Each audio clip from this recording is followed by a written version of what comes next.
اچھا کاشف، بارش کا قیامت کے ساتھ کیا تعلق ہے؟ تو قیامت کی علامات میں سے یہ علامت ہے، لوگ ان بارشوں سے جو ہے وہ تنگ آ جائیں گے۔ شدید بارشوں کو روکنے کے لیے اذان دینا۔ کاشف، دوران سفر بارش کا پانی کپڑوں پہ پڑ جائے، اس کی وجہ سے نماز ہو جائے گی؟ دیکھیں اس کی مختلف صورتیں ہیں۔ قیامت علامات جو قیامت ہیں، یعنی علامات صغریٰ، قیامت کی جو چھوٹی علامات ہیں،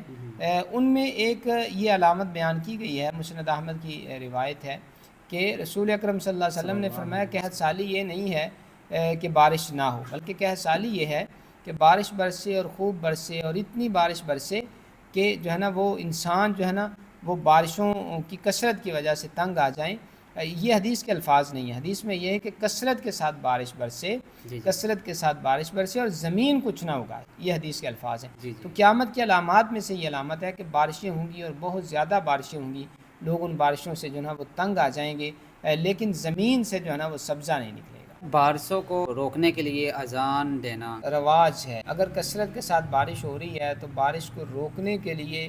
اذان دینا، اس کا جہاں تک مجھے معلوم ہے سنت کے ساتھ کوئی تعلق نہیں ہے۔ سنت سے ہمیں کیا سبق ملتا ہے کہ اگر کثرت کے ساتھ بارش ہو رہی ہو تو اس کو روکنے کے لیے اللہم حوالینہ ولا علینا، اللہم علی الاکام والجبال والضراب والاودیۃ ومنابت الشجر، یہ دعا اللہ سے مانگنی چاہیے۔ تو انشاءاللہ یہ بارش کو روکنے کے لیے مسنون دعا ہے، باقی اذانیں کہنا اس کا سنت سے تعلق نہیں ہے۔ بارش کا پانی کپڑوں پہ پڑ جائے، اس کی وجہ سے نماز ہو جائے گی؟ دیکھیں اس کی مختلف صورتیں ہیں۔ بعض جگہ پہ تو ایسا ہوتا ہے کہ گندا پانی کھڑا ہوتا ہے، نالیوں کا پانی ہوتا ہے، یا بارش کا پانی اور نالیوں کا پانی جو ہے نا مکس ہو جاتا ہے۔ اب تو ایک ہی صاحب ہے، گٹر اور نالیوں کا پانی۔ جی بالکل ہے۔ تو اگر اس طرح کا پانی ہے کہ جس کے بارے میں آپ کو علم نہیں ہے کہ یہ پانی صاف ہے یا صاف نہیں ہے، تو وہ پانی اگر پڑ جاتا ہے تو آپ کوشش یہی کریں کہ کپڑوں کو دھو کے،